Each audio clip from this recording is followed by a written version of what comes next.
Hello and welcome back to Detective and Mystery Fiction. If you enjoy my content, please consider hitting the like button. It's the only way the YouTube algorithm notices me. Trouble is My Business by Raymond Chandler. Chapter 1. Anna Halsey was about 240 pounds of middle-aged putty-faced woman in a black tailor-made suit. Her eyes were shiny black shoe buttons. Her cheeks were as soft as suet and about the same color. She was sitting behind a black glass desk that looked like Napoleon's tomb, and she was smoking a cigarette in a black holder that was not quite as long as a rolled umbrella. She said, "I need a man."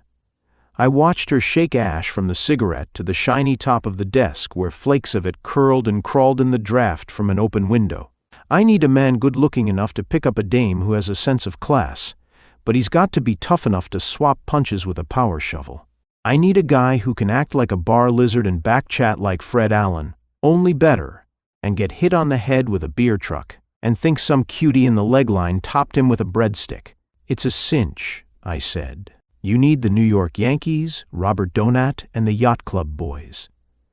You might do, Anna said, cleaned up a little. $20 a day in X's. I haven't brokered a job in years, but this one is out of my line. I'm in the smooth angles of the detecting business, and I make money without getting my can knocked off. Let's see how Gladys likes you. She reversed the cigarette holder and tipped a key on a large black and chromium annunciator box. Come in and empty Anna's ashtray, honey. We waited. The door opened and a tall blonde dressed better than the Duchess of Windsor strolled in. She swayed elegantly across the room, emptied Anna's ashtray, patted her fat cheek, gave me a smooth, rippling glance and went out again. I think she blushed, Anna said when the door closed. I guess you still have it. She blushed and I have a dinner date with Daryl Zanuck, I said. Quit horsing around. What's the story? It's to smear a girl, a red-headed number with bedroom eyes. She's shill for a gambler and she's got her hooks into a rich man's pup. What do I do to her? Anna sighed. It's kind of a mean job, Philip, I guess. If she's got a record of any sort, you dig it up and toss it in her face. If she hasn't, which is more likely as she comes from good people, it's kind of up to you. You get an idea once in a while, don't you?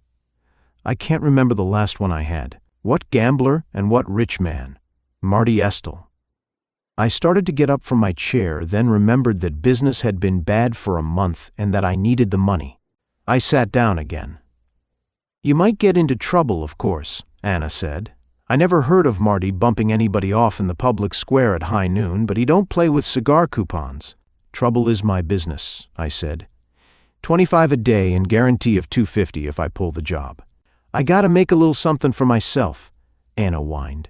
Okay, there's plenty of coolie labor around town. Nice to have seen you looking so well. So long, Anna. I stood up this time. My life wasn't worth much, but it was worth that much. Marty Estelle was supposed to be pretty tough people, with the right helpers and the right protection behind him. His place was out in West Hollywood on the Strip. He wouldn't pull anything crude, but if he pulled it all, something would pop. Sit down, it's a deal, Anna sneered. I'm a poor old broken-down woman trying to run a high-class detective agency on nothing but fat and bad health, so take my last nickel and laugh at me. Who's the girl? I had sat down again.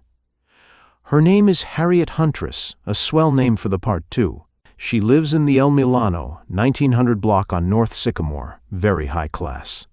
Father went broke back in '31 and jumped out of his office window. Mother dead. Kid sister in boarding school back in Connecticut. That might make an angle. Who dug up all this? The client got a bunch of photostats of notes the pup had given to Marty. 50 grand worth. The pup? He's an adopted son to the old man. Denied the notes, as kids will. So the client had the photostats experted by a guy named Arbogast, who pretends to be good at that sort of thing. He said okay and dug around a bit, but he's too fat to do legwork like me, and he's off the case now. But I could talk to him. I don't know why not. Anna nodded several of her chins. This client, does he have a name? Son, you have a treat coming. You can meet him in person right now. She tipped the key of her call box again. Have Mr. Jeter come in, honey. That Gladys, I said. Does she have a steady? "You lay off Gladys," Anna almost screamed at me. "She's worth 18 grand a year in divorce business to me. Any guy that lays a finger on her, Philip Marlowe, is practically cremated." "She's got to fall someday," I said. "Why couldn't I catch her?" The opening door stopped that. I hadn't seen him in the paneled reception room, so he must have been waiting in a private office. He hadn't enjoyed it. He came in quickly, shut the door quickly, and yanked a thin, octagonal platinum watch from his vest and glared at it. He was a tall, white-blonde type in pinstriped flannel of youthful cut. There was a small pink rosebud in his lapel. He had a keen, frozen face, a little pouchy under the eyes, a little thick in the lips. He carried an ebony cane with a silver knob, wore spats, and looked a smart 60, but I gave him close to 10 years more. I didn't like him. 26 minutes, Miss Halsey," he said icily. "My time happens to be valuable. By regarding it as valuable, I have managed to make a great deal of money." "Well, we're trying to save you some of the money," Anna drawled. She didn't like him either. "Sorry to keep you waiting, Mr. Jeter, but you wanted to see the operative I selected and I had to send for him." "He doesn't look the type to me," Mr. Jeter said, giving me a nasty glance. "I think more of a gentleman." "You're not the Jeter of Tobacco Road, are you?" I asked him. He came slowly towards me and half lifted the stick. His icy eyes tore at me like claws. "So you insult me," he said. "Me, a man in my position." "Now wait a minute," Anna began. "Wait a minute, nothing," I said. "This party said I was not a gentleman. Maybe that's okay for a man in his position, whatever it is, but a man in my position doesn't take a dirty crack from anybody. He can't afford to. Unless, of course, it wasn't intended." Mr. Jeter stiffened and glared at me. He took his watch out again and looked at it. 28 minutes, he said. "I apologize, young man. I had no desire to be rude." "That's swell," I said. "I knew you weren't the Jeter in Tobacco Road all along." That almost started him again, but he let it go. He wasn't sure how I meant it. "A question or two while we are together," I said. "Are you willing to give this huntress girl a little money for expenses?" "Not 1 cent, he barked. "Why should I? It's got to be a sort of custom. Suppose she married him, what would he have?" "At the moment, $1,000 a month from a trust fund established by his mother, my late wife." He dipped his head. "When he is 28 years old, far too much money." "You can't blame the girl for trying," I said. "Not these days." "How about Marty Estelle? Any settlement there?" He crumpled his gray gloves with a purple-veined hand. "The debt is uncollectible. It is a gambling debt." Anna sighed wearily and flicked ash around on her desk. "Sure," I said. "But gamblers can't afford to let people welsh on them. After all, if your son had won, Marty would have paid him." "I'm not interested in that," the tall, thin man said coldly. "Yeah, but think of Marty sitting there with 50 grand in notes. Not worth a nickel. How will he sleep nights?" Mr. Jeter looked thoughtful. "You mean there is danger of violence?" he suggested almost suavely. "That's hard to say. He runs an exclusive place, gets a good movie crowd. He has his own reputation to think of. But he's in a racket and he knows people. Things can happen, a long way off from where Marty is. And Marty is no bath mat. He gets up and walks." Mr. Jeter looked at his watch again, and it annoyed him. He slammed it back into his vest. "All that is your affair," he snapped. "The district attorney is a personal friend of mine. If this matter seems to be beyond your powers—" "Yeah," I told him. "But you came slumming down our street just the same, even if the DA is in your vest pocket along with that watch." He put his hat on, drew on one glove, tapped the edge of his shoe with his stick, walked to the door and opened it. "I ask results and I pay for them," he said coldly. "I pay promptly. I even pay generously sometimes, although I am not considered a generous man. I think we all understand one another." He almost winked then and went on out. The door closed softly against the cushion of air and the door closer. I looked at Anna and grinned. "Sweet, isn't he?" she said. "I'd like 8 of him for my cocktail set." I gouged $20 out of her for expenses. Chapter 2. The Arbogast I wanted was John D. Arbogast, and he had an office on Sunset near Ivar. I called him up from a phone booth. The voice that answered was fat. It wheezed softly, like the voice of a man who had just won a pie-eating contest. "Mr. John Darbogast?" "Yeah." "This is Philip Marlowe, a private detective working on a case you did some experting on. Party named Jeter." "Yeah? Can I come up and talk to you about it, after I eat lunch?" "Yeah," he hung up. I decided he was not a talkative man.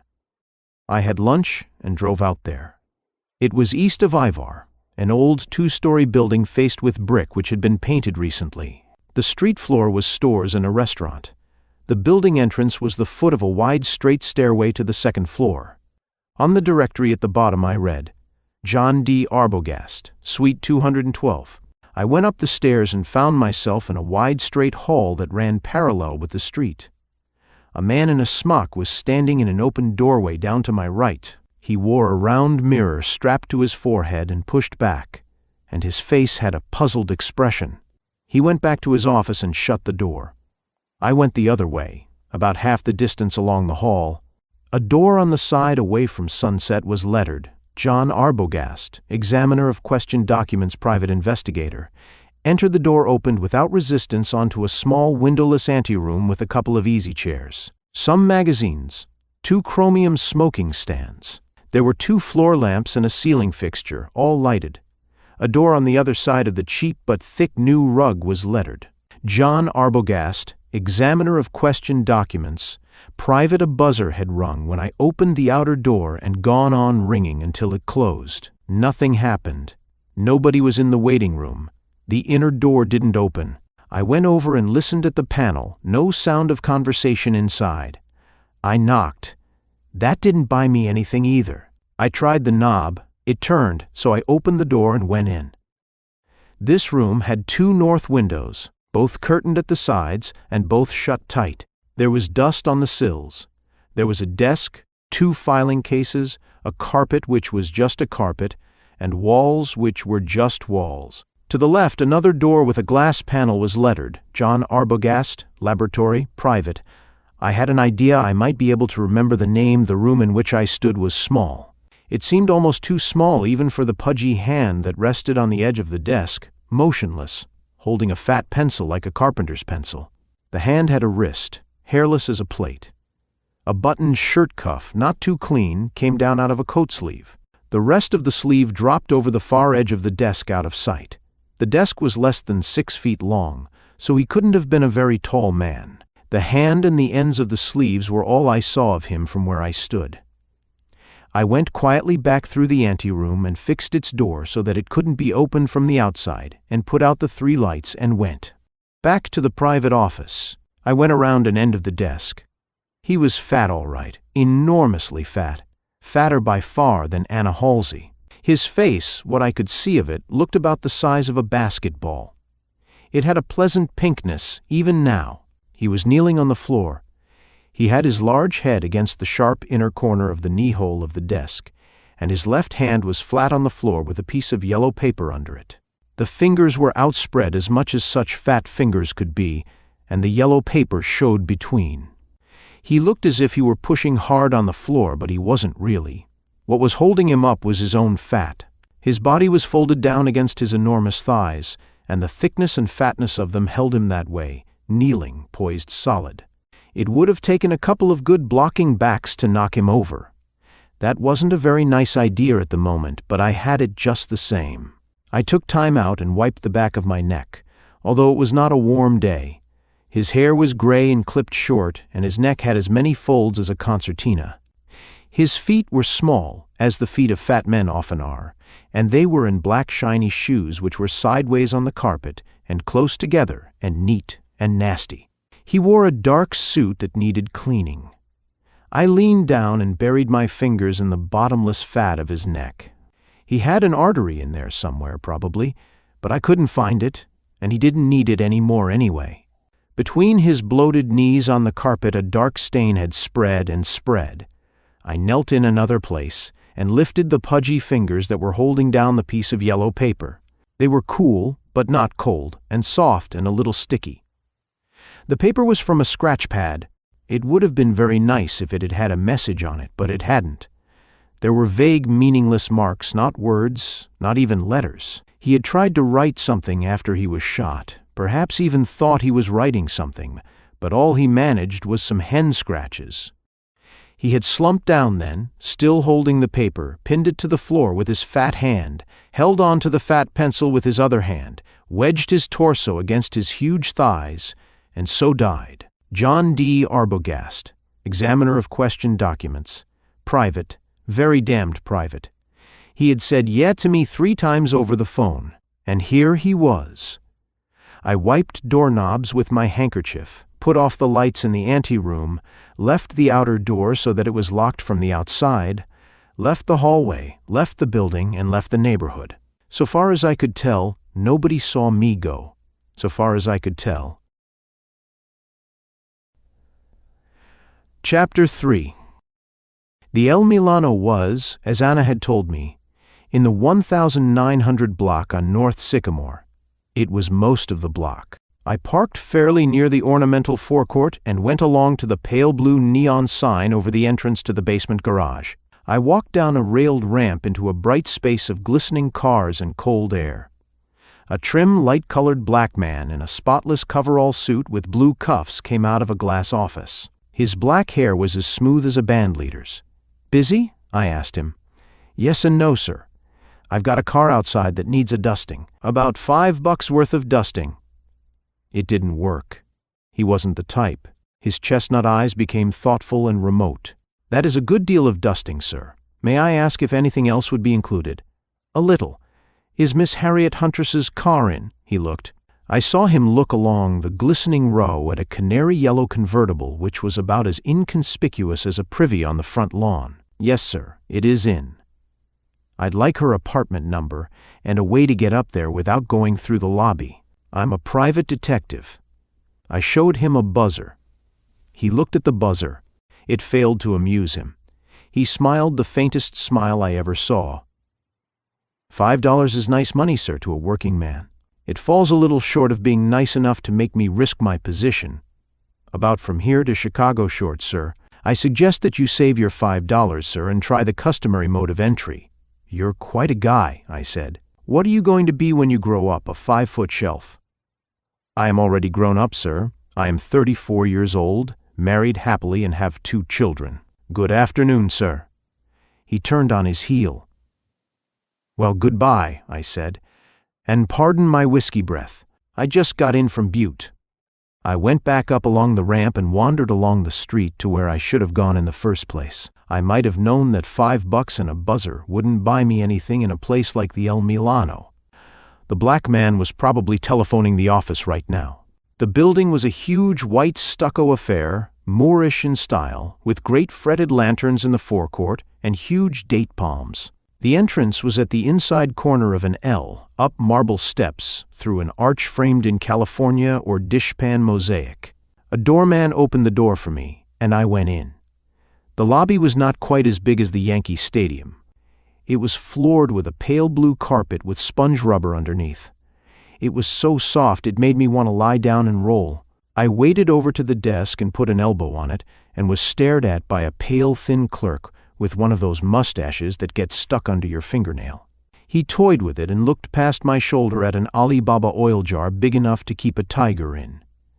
"Miss Huntress in? Who shall I announce? Mr. Marty Estelle." That didn't take any better than my play in the garage. He leaned on something with his left foot. A blue and gilt door opened at the end of the desk, and a large sandy-haired man with cigar ash on his vest came out and leaned absently on the end of the desk and stared at the Alibaba oil jar, as if trying to make up his mind whether it was a spittoon. The clerk raised his voice. "You are Mr. Marty Estelle?" From him. "Isn't that a little different? And what is your name, sir, if one may ask?" "One may ask," I said. "One may not be told. Such are my orders. Sorry to be stubborn and all that rot." He didn't like my manner. He didn't like anything about me. "I'm afraid I can't announce you," he said coldly. "Mr. Hawkins, might I have your advice on a matter?" The sandy-haired man took his eyes off the oil jar and slid along the desk until he was within blackjack range of me. "Yes, Mr. Gregory." He yawned. Nuts to both of you, I said. And that includes your lady friends. Hawkins grinned. Come into my office, Bo. We'll kind of see if we can get you straightened out. I followed him into the dog hole he had come out of. It was large enough for a pint-sized desk, 2 chairs, a knee-high cuspidor, and an open box of cigars. He placed his rear end against the desk and grinned at me sociably. Didn't play it very smooth, did you, Bo? I'm the house man here, spill it. Some days I feel like playing smooth, I said, and some days I feel like playing it like a waffle iron. I got my wallet out and showed him the buzzer and the small photostat of my license behind a celluloid window. One of the boys, huh? He nodded. You ought to have asked for me in the first place. Sure, only I never heard of you. I want to see this Huntress Frail. She doesn't know me, but I have business with her, and it's not noisy business. He made a yard and half sideways and cocked his cigar in the other corner of his mouth. He looked at my right eyebrow. What's the gag? Why try to apple polish the dinge downstairs? You gettin' any expense money? Could be. I'm nice people, he said, but I gotta protect the guests. You're almost out of cigars, I said, looking at the 90 or so in the box. I lifted a couple, smelled them, tucked a folded $10 bill below them and put them back. That's cute, he said. You and me could get along. What you want done? Tell her I'm from Marty Estelle. She'll see me. It's the job if I get a kickback. You won't. I've got important people behind me. I started to reach for my 10, but he pushed my hand away. I'll take a chance, he said. He reached for his phone and asked for suite 814 and began to hum. His humming sounded like a cow being sick. He leaned forward suddenly and his face became a honeyed smile. His voice dripped. Miss Huntress? This is Hawkins, the houseman. Hawkins. Yeah, Hawkins. Sure, you meet a lot of people, Miss Huntress. Say there's a gentleman in my office wanting to see you with a message from Mr. Estelle. We can't let him up without your say-so because he don't want to give us no name. Yeah, Hawkins, the house detective, Miss Huntress? Yeah, he says you don't know him personal, but he looks okay to me. Okay. Thanks a lot, Miss Huntress. Serve him right up. He put the phone down and patted it gently. All you needed was some background music, I said. You can ride up, he said dreamily. He reached absently into his cigar box and removed the folded bill. A darb, he said softly. Every time I think of that dame, I have to go out and walk around the block. Let's go. We went out to the lobby again, and Hawkins took me to the elevator and signed me in. As the elevator doors closed, I saw him on his way to the entrance, probably for his walk around the block. The elevator had a carpeted floor and mirrors and indirect lighting. It rose as softly as the mercury in a thermometer. The doors whispered open. I wandered over the moss they used for a hall carpet and came to a door marked 814. I pushed a little button beside it, chimes rang inside, and the door opened. She wore a street dress of pale green wool and a small cockeyed hat that hung on her ear like a butterfly. Her eyes were wide set, and there was thinking room between them. Their color was lapis lazuli blue, and the color of her hair was dusky red, like a fire under control but still dangerous. She was too tall to be cute. She wore plenty of makeup in the right places, and the cigarette she was poking at me had a built-on mouthpiece about 3 inches long. She didn't look hard, but she looked as if she had heard all the answers and remembered the ones she thought she might be able to use sometime. She looked me over coolly. Well, what's the message, Brown Eyes? I'd have to come in, I said. I never could talk on my feet. She laughed disinterestedly, and I slid past the end of her cigarette into a long, rather narrow room with plenty of nice furniture, plenty of windows, plenty of drapes, plenty of everything.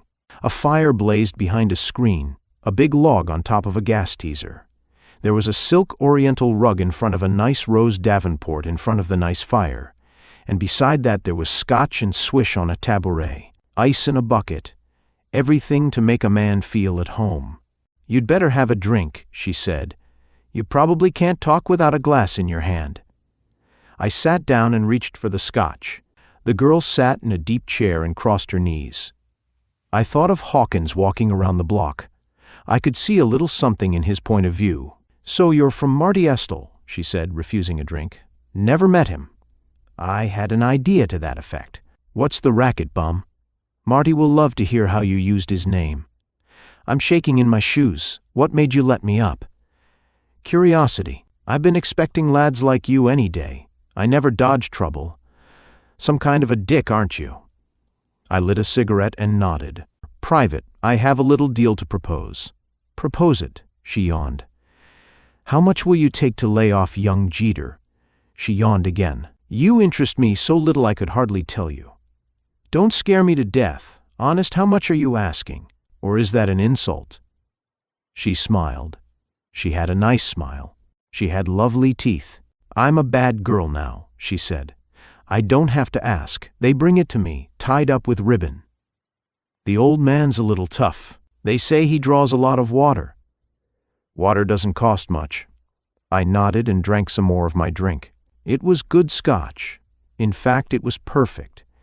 His idea is you get nothing, you get smeared, you get put in the middle. I can't see it that way. But you're working for him. Sounds funny, doesn't it? There's probably a smart way to play this, but I just can't think of it at the moment. How much would you take, or would you? How about 50 grand? 50 grand for you and another 50 for Marty. She laughed. Now you ought to know Marty wouldn't like me to mix in his business. I was just thinking of my end. She crossed her legs the other way. I put another lump of ice in my drink. I was thinking of 500, I said. 500 what? She looked puzzled. Dollars, not Rolls Royces. She laughed heartily. You amuse me. I ought to tell you to go to hell, but I like brown eyes. Warm brown eyes with flecks of gold in them. You're throwing it away. I don't have a nickel. She smiled and fitted a fresh cigarette between her lips. I went over to light it for her. Her eyes came up and looked into mine. Hers had sparks in them. Maybe I have a nickel already, she said softly. Maybe that's why he hired the fat boy, so you couldn't make him dance. I sat down again. Who hired what fat boy? Old Jeter hired a fat boy named Arbogast. He was on the case before me. Didn't you know?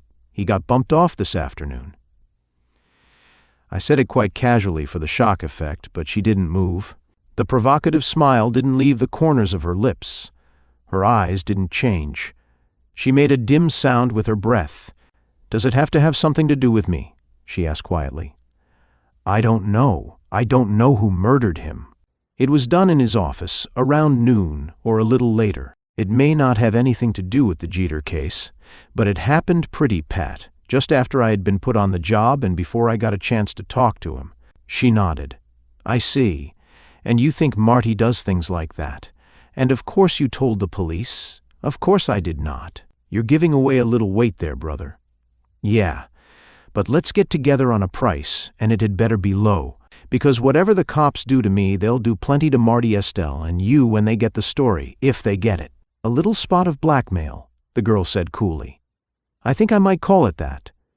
Don't go too far with me, Brown Eyes. By the way, do I know your name? Philip Marlowe. Then listen, Philip. I was in the social register once. My family were nice people. Old man Jeter ruined my father, all proper and legitimate, the way that kind of heel ruins people. But he ruined him, and my father committed suicide. And my mother died, and I've got a kid sister back east in school. And perhaps I'm not too damn particular how I get the money to take care of her. And maybe I'm going to take care of old Jeter one of these days, too. Even if I have to marry his son to do it. Stepson? Adopted son, I said. No relation at all. It'll hurt him just as hard, brother, and the boy will have plenty of the long green in a couple of years. I could do worse, even if he does drink too much. You wouldn't say that in front of him, lady. No? Take a look behind you, Gumshoe. You ought to have the wax taken out of your ears. I stood up and turned fast. He stood about 4 feet from me. He had come out of some door and sneaked across the carpet, and I had been too busy being clever with nothing on the ball to hear him. He was big, blond, dressed in a rough sporty suit, with a scarf and open-necked shirt. He was red-faced and his eyes glittered and they were not focusing any too well. He was a bit drunk for that early in the day. Beat it while you can still walk, he sneered at me. I heard it. Harry can say anything she likes about me. I like it. Dangle before I knock your teeth down your throat. The girl laughed behind me. I didn't like that. I took a step towards the big blond boy. His eyes blinked. Big as he was a pushover. "Ruin him, baby," the girl said coldly behind my back. "I love to see these hard numbers bend at the knees." I looked back at her with a leer. That was a mistake. He was wild, probably, but he could still hit a wall that didn't jump. He hit me while I was looking back over my shoulder. It hurts to be hit that way. He hit me plenty hard on the back end of the jawbone. I went over sideways, tried to spread my legs, and slid on the silk rug. I did a nosedive somewhere or other, and my head was not as hard as the piece of furniture it smashed into. For a brief blurred moment, I saw his red face sneering down at me in triumph. I think I was a little sorry for him, even then. Darkness folded down, and I went out. Chapter 4. When I came to, the light from the windows across the room was hitting me square in the eyes. The back of my head ached. I felt it, and it was sticky. I moved around slowly, like a cat in a strange house, got up on my knees and reached for the bottle of scotch on the tabouret at the end of the davenport. By some miracle I hadn't knocked it over. Falling, I had hit my head on the claw-like leg of a chair. That had hurt me a lot more than young Jeter's haymaker. I could feel the sore place on my jaw all right, but it wasn't important enough to write in my diary. I got up on my feet, took a swig of the scotch, and looked around. There wasn't anything to see. The room was empty. It was full of silence and the memory of a nice perfume. One of those perfumes you don't notice until they are almost gone, like the last leaf on a tree. I felt my head again, touched the sticky place with my handkerchief, decided it wasn't worth yelling about, and took another drink. I sat down with the bottle on my knees, listening to traffic noise somewhere, far off. It was a nice room. Miss Harriet Huntress was a nice girl. She knew a few wrong numbers, but who didn't? I should criticize a little thing like that. I took another drink. The level in the bottle was a lot lower now.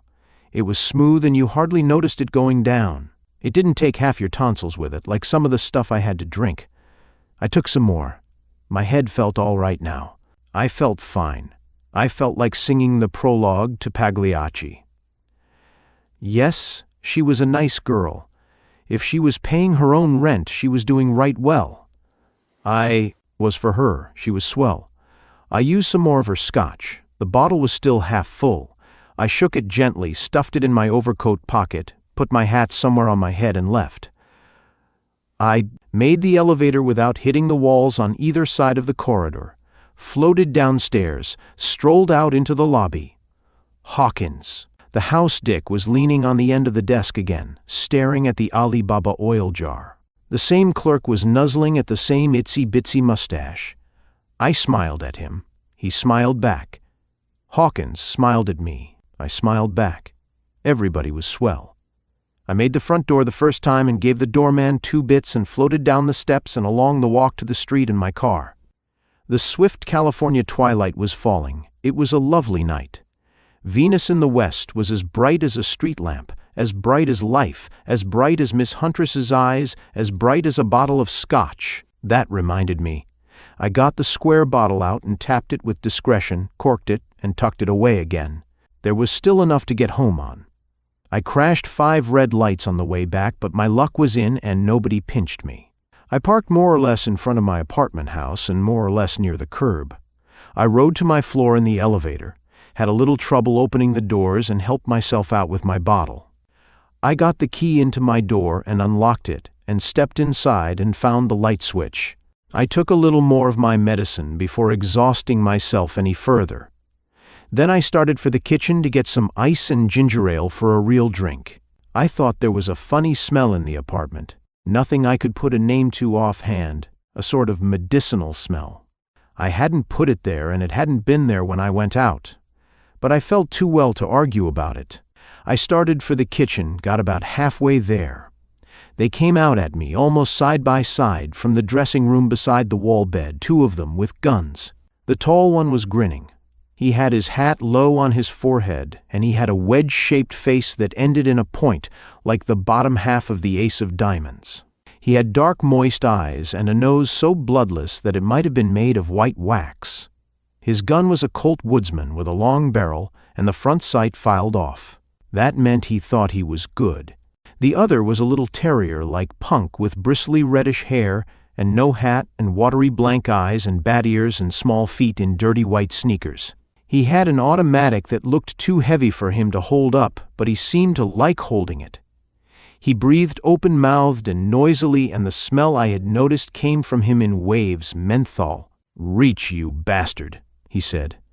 I put my hands up. There was nothing else to do. The little one circled around to the side and came at me from the side. "Tell us we can't get away with it," he sneered. "You can't get away with it," I said. The tall one kept on grinning loosely, and his nose kept on looking as if it was made of white wax. The little one spat on my carpet. "Yah!" He came close to me, leering, and made a pass at my chin with the big gun. I dodged. Ordinarily, that would have been just something which, in the circumstances, I had to take and like. But I was feeling better than ordinary. I was a world beater. I took them in sets, guns and all. I took the little man around the throat and jerked him hard against my stomach, put a hand over his little gun hand and knocked the gun to the floor. It was easy. Nothing was bad about it but his breath. Blobs of saliva came out on his lips. He spit curses. The tall man stood and leered and didn't shoot. He didn't move. His eyes looked a little anxious, I thought, but I was too busy to make sure. I went down behind the little punk, still holding him, and got hold of his gun. That was wrong. I ought to have pulled my own. I threw him away from me, and he reeled against a chair and fell down and began to kick the chair savagely. The tall man laughed. "It ain't got any firing pin in it," he said. "Listen," I told him earnestly, "I'm half full of good scotch and ready to go places and get things done. Don't waste much of my time. What do you boys want?" "It still ain't got any firing pin in it," Waxnose said. "Try and see. I don't never let Frisky carry a loaded rod. He's too impulsive." "You got a nice arm action there, pal." "I will say that for you." Frisky sat up on the floor and spit on the carpet again and laughed. I pointed the muzzle of the big automatic at the floor and squeezed the trigger. It clicked dryly, but from the balance it felt as if it had cartridges in it. "We don't mean no harm," Waxnose said. "Not this trip." "Maybe next trip? Who knows? Maybe you're a guy that will take a hint. Lay off the Jeter kid is the word. See? No, you won't do it? No, I don't see. Who's the Jeter kid?" Waxnose was not amused. He waved his long .22 gently. "You ought to get your memory fixed, pal, about the same time you get your door fixed." A pushover, that was. Frisky just blew it in with his breath. "I can understand that," I said. "Gimme my gat," Frisky yelped. He was up off the floor again, but this time he rushed his partner instead of me. "Lay off, dummy," the tall one said. "We just got a message for a guy. We don't blast him, not today." "Says you," Frisky snarled and tried to grab the .22 out of Waxnose's hand. Waxnose threw him to one side without trouble, but the interlude allowed me to switch the big automatic to my left hand and jerk out my Luger. I showed it to Waxnose. He nodded, but did not seem impressed. "He ain't got no parents," he said sadly. "I just let him run around with me. Don't pay him no attention unless he bites you. We'll be on our way now. You get the idea. Lay off the Jeter kid." "You're looking at a Luger," I said. "Who is the Jeter kid? And maybe we'll have some cops before you leave." He smiled wearily. "Mister, I pack this small bore because I can shoot. If you think you can take me, go to it." "Okay," I said. "Do you know anybody named Arbogast?" "I meet such a lot of people," he said with another weary smile. "Maybe yes, maybe no." "So long, pal. Be pure." He strolled over to the door, moving a little sideways, so that he had me covered all the time and I had him covered, and it was just a case of who shot first and straightest, or whether it was worthwhile to shoot at all, or whether I could hit anything with so much nice warm scotch in me. I let him go. He didn't look like a killer to me, but I could have been wrong. The little man rushed me again while I wasn't thinking about him. He clawed his big automatic out of my left hand, skipped over to the door, spit on the carpet again, and slipped out. Waxnose backed after him. Long, sharp face, white nose, pointed chin, weary expression. I wouldn't forget him. He closed the door softly, and I stood there, foolish, holding my gun. I heard the elevator come up and go down again and stop. I still stood there. Marty Estelle wouldn't be very likely to hire a couple of comics like that to throw a scare into anybody. I thought about that, but thinking got me nowhere. I remembered the half bottle of scotch I had left and went into executive session with it. An hour and a half later I felt fine, but I still didn't have any ideas. I just felt sleepy. The jarring of the telephone bell woke me. I had dozed off in the chair, which was a bad mistake because I woke up with 2 flannel blankets in my mouth, a splitting headache, a bruise on the back of my head, and another on my jaw. Neither of them larger than a Yakima apple, but sore for all that. I felt terrible. I felt like an amputated leg. I crawled over to the telephone and humped myself in a chair beside it and answered it. The voice dripped icicles. "Mr. Marlowe, this is Mr. Jeter. I believe we met this morning. I'm afraid I was a little stiff with you." "I'm a little stiff myself. Your son poked me in the jaw." "I mean your stepson, or your adopted son, or whatever he is. He is both my stepson and my adopted son." "Indeed?" He sounded interested. "And where did you meet him?" "In Miss Huntress's apartment." "Oh, I see." There had been a sudden thaw. The icicles had melted. "Very interesting. What did Miss Huntress have to say?" "She liked it. She liked him poking me in the jaw." "I see. And why did he do that?" "She had him hid out. He overheard some of our talk. He didn't like it." "I see. I have been thinking that perhaps some consideration, not large of course, should be granted to her for her cooperation. That is, if we can secure it. 50 grand is the price." "I'm afraid I don't." "Don't kid me," I snarled. $50,000. 50 grand. I offered her 500 just for a gag. "You seem to treat this whole business in a spirit of considerable levity," he snarled back. "I am not accustomed to that sort of thing, and I don't like it." I yawned. I didn't give a damn if school kept in or not. "Listen, Mr. Jeter, I'm a great guy to horse around, but I have my mind on the job just the same. And there are some very unusual angles to this case. For instance, a couple of gunmen just stuck me up in my apartment here and told me to lay off the Jeter case. I don't see why it should get so tough." "Good heavens," he sounded shocked. "I think you had better come to my house at once and we will discuss matters. I'll send my car for you. Can you come right away?" "Yeah, but I can drive myself. No, I'm sending my car and chauffeur. His name is George. You may rely upon him absolutely. He should be there in about 20 minutes. "Okay," I said. "That just gives me time to drink my dinner. Have him park around the corner of Kenmore, facing towards Franklin." I hung up. When I'd had a hot and cold shower and put on some clean clothes, I felt more respectable. I had a couple of drinks, small ones for a change, and put a light overcoat on and went down to the street. The car was there already. I could see it half a block down the side street. It looked like a new market opening. It had a couple of headlamps like the one on the front end of a streamliner, 2 amber fog lights hooked to the front fender, and a couple of side lights as big as ordinary headlights. I came up beside it and stopped, and a man stepped out of the shadows, tossing a cigarette over his shoulder with a neat flip of the wrist. He was tall, broad, dark, wore a peaked cap, a Russian tunic with a Sam Browne belt, shiny leggings and breeches that flared like an English staff major's whipcords. "Mr. Marlowe?" He touched the peak of his cap with a gloved forefinger. "Yeah," I said. "At ease. Don't tell me that's old man Jeter's car. One of them." It was a cool voice that could get fresh. He opened the rear door, and I got in and sank down into the cushions, and George slid under the wheel and started the big car. It moved away from the curb and around the corner with as much noise as a bill makes in a wallet. We went west. We seemed to be drifting with the current, but we passed everything. We slid through the heart of Hollywood, the west end of it, down to the Strip and along the glitter of that to the cool quiet of Beverly Hills, where the bridle path divides the boulevard. We gave Beverly Hills the swift and climbed along the foothills, saw the distant lights of the university buildings, and swung north into Bel Air.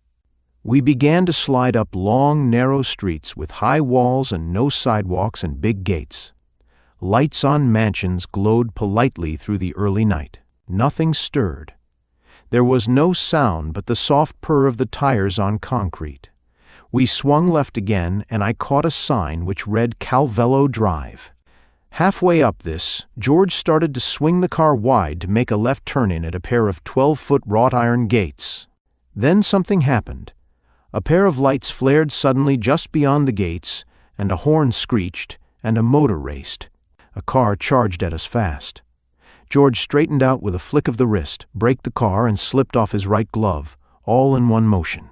The car came on, the lights swaying. "Damn drunk," George swore over his shoulder. It could be. Drunks in cars go all kinds of places to drink. It could be. I slid down onto the floor of the car and yanked the Luger from under my arm and reached up to open the catch. I opened the door a little and held it that way, looking over the sill. The headlights hit me in the face and I ducked, then came up again as the beam passed. The other car jammed to a stop. Its door slammed open and a figure jumped out of it, waving a gun and shouting. I heard the voice and knew. "Reach, you bastards!" Frisky screamed at us. George put his left hand on the wheel and I opened my door a little more. The little man in the street was bouncing up and down and yelling. Out of the small dark car from which he had jumped came no sound except the noise of its motor. "This is a heist," Frisky yelled. "Out of there and line up, you sons of bitches." I kicked my door open and started to get out, the Luger down at my side.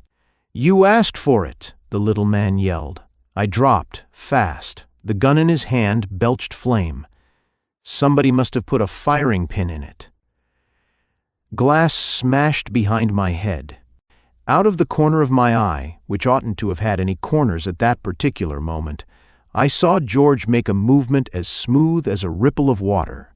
I brought the Luger up and started to squeeze the trigger, but a shot crashed beside me, George. I held my fire. It wasn't needed now. The dark car lurched forward and started down the hill furiously. It roared into the distance while the little man out in the middle of the pavement was still reeling grotesquely in the light reflected. From the walls, there was something dark on his face that spread. His gun bounded along the concrete. His little legs buckled and he plunged sideways and rolled and then, very suddenly, became still. George said, "Yeah," and sniffed at the muzzle of his revolver. Nice shooting. I got out of the car, stood there looking at the little man, a crumpled nothing. The dirty white of his sneakers gleamed a little in the side glare of the car's lights. George got out beside me. "Why me, brother?" "I didn't fire. I was watching that pretty hip draw of yours. It was sweeter than honey." "Thanks, pal." "They were after Mr. Gerald, of course. I usually ferry him home from the club about this time, full of liquor and bridge losses." We went over to the little man and looked down at him. He wasn't anything to see. He was just a little man who was dead, with a big slug in his face and blood on him. "Turn some of those damn lights off," I growled, "and let's get away from here fast." "The house is just across the street." George sounded as casual as if he had just shot a nickel in a slot machine instead of a man. "The Jeters are out of this. If you like your job, you ought to know that. We'll go back to my place and start all over." "I get it," he snapped and jumped back into the big car. He cut the fog lights and the side lights, and I got in beside him in the front seat. We straightened out and started up the hill, over the brow. I looked back at the broken window. It was the small one at the extreme back of the car, and it wasn't shatterproof. A large piece was gone from it.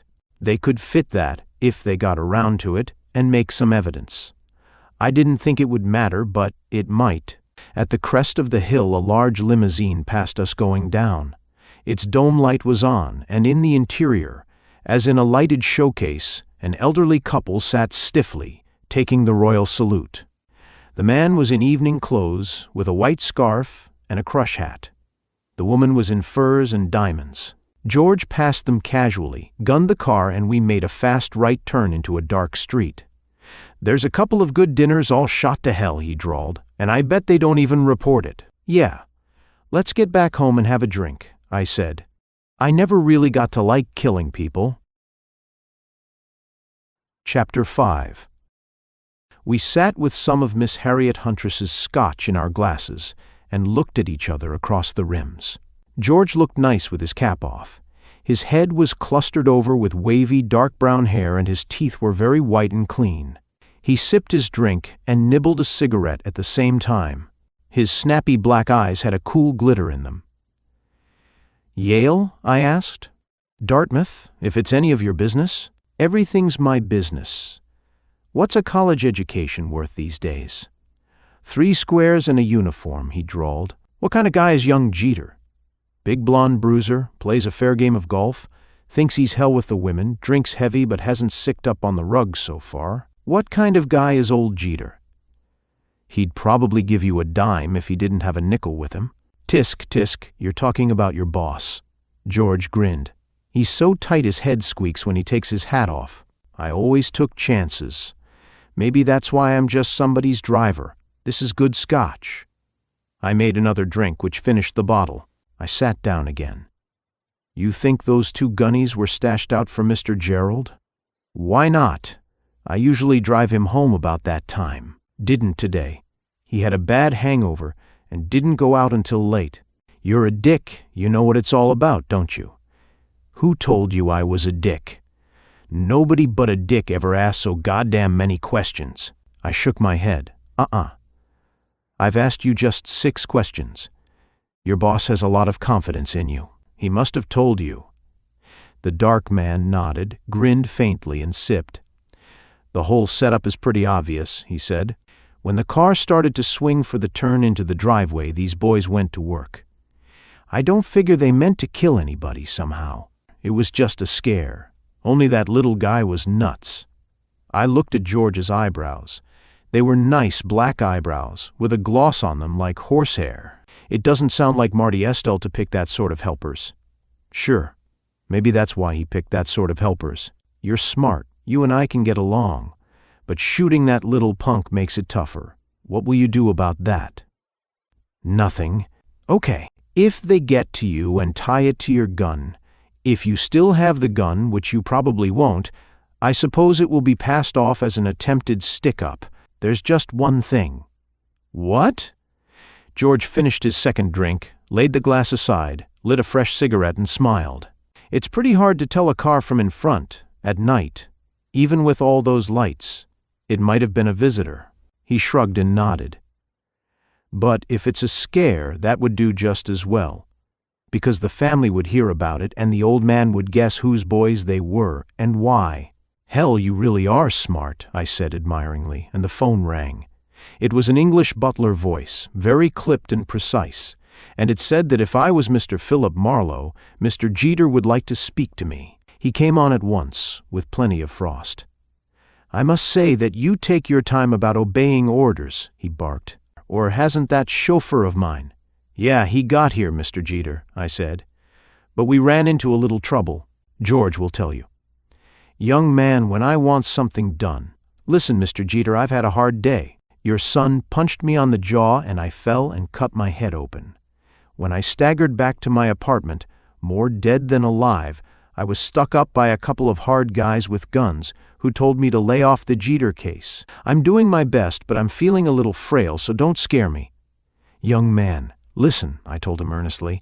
"If you want to call all the plays in this game, you can carry the ball yourself. Or you can save yourself a lot of money and hire an order taker. I have to do things my way. Any cops visit you tonight?" "Cops?" he echoed in a sour voice. "You mean policemen?"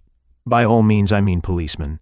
"And why should I see any policemen?" he almost snarled. "There was a stiff in front of your gates half an hour ago. Stiff meaning dead man. He's quite small. You could sweep him up in a dustpan if he bothers you." "My God, are you serious?" "Yes. What's more, he took a shot at George and me. He recognized the car. He must have been all set for your son, Mr. Jeter. A silence with barbs on it." "I thought you said a dead man," Mr. Jeter's voice said very coldly. "Now you say he shot at you. That was while he wasn't dead," I said. "George will tell you." "George? You come out here at once," he yelled at me over the phone. "At once, do you hear? At once." "George will tell you," I said softly and hung up. George looked at me coldly. He stood up and put his cap on. "Okay, pal," he said. "Maybe someday I can put you on to a soft thing." He started for the door. "It had to be that way. It's up to him. He'll have to decide." "Nuts," George said, looking back over his shoulder. Save your breath, Seamus. Anything you say to me is just so much noise in the wrong place. He opened the door, went out, shut it, and I sat there still holding the telephone, with my mouth open and nothing in it but my tongue and a bad taste on that. I went out to the kitchen and shook the Scotch bottle, but it was still empty. I opened some rye and swallowed a drink, and it tasted sour. Something was bothering me. I had a feeling it was going to bother me a lot more before I was through. They must have missed George by a whisker. I heard the elevator come up again almost as soon as it had stopped going down. Solid steps grew louder along the hallway. A fist hit the door. I went over and opened it.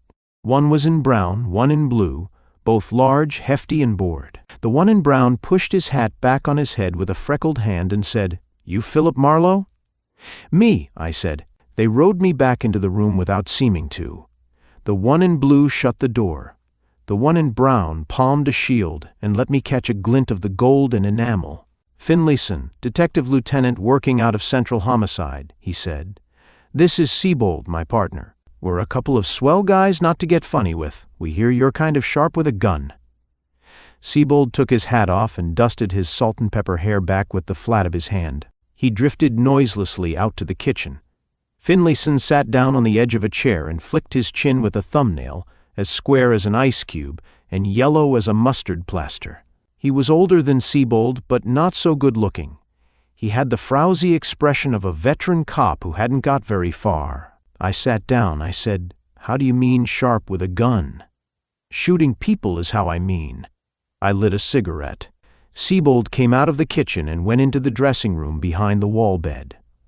"We understand you're a private license guy," Finlayson said heavily. "That's right. Give." He held his hand out. I gave him my wallet. He chewed it over and handed it back. "Carry a gun?" I nodded. He held out his hand for it. Siebold came out of the dressing room. Finlayson sniffed at the Luger, snapped the magazine out, cleared the breech, and held the gun so that a little light shone up through the magazine, opening into the breech end of the barrel. He looked down the muzzle, squinting. He handed the gun to Siebold. Siebold did the same thing. "Don't think so," Siebold said. "Clean, but not that clean. Couldn't have been cleaned within the hour. A little dust." "Right." Finlayson picked the ejected shell off the carpet, pressed it into the magazine and snapped the magazine back in place. He handed me the gun. I put it back under my arm. "Been out anywhere tonight?" he asked tersely. "Don't tell me the plot," I said. "I'm just a bit player." "Smart guy," Siebold said dispassionately. He dusted his hair again and opened a desk drawer. "Funny stuff. Good for a column. I like 'em that way with my blackjack." Finlayson sighed. "Been out tonight, Seamus?" "Sure. In and out all the time. Why?" He ignored the question. "Where you been?" "Out to dinner. Business call or two." "Where at?" "I'm sorry, boys. Every business has its private files." "Had company too," Siebold said, picking up George's glass and sniffing it. "Recent, within the hour." "You're not that good," I told him sourly. "Had a ride in a big caddy?" Finlayson bored on, taking a deep breath. "Over West L.A. direction?" "Had a ride in a Chrysler over Vine Street direction." "Maybe we better just take him down," Siebold said, looking at his fingernails. "Maybe you better skip the gangbuster stuff and tell me what's stuck in your nose. I get along with cops, except when they act as if the law is only for citizens." Finlayson studied me. Nothing I had said made an impression on him. Nothing Siebold said made any impression on him. He had an idea, and he was holding it like a sick baby. "You know a little rat named Frisky Levon?" He sighed. "Used to be a dummy chucker, then found out he could bug his way out of raps. Been doing that for, say, 12 years. Totes a gun and acts simple. But he quit acting tonight at 7:30 about. Quit cold with a slug in his head." "Never heard of him," I said.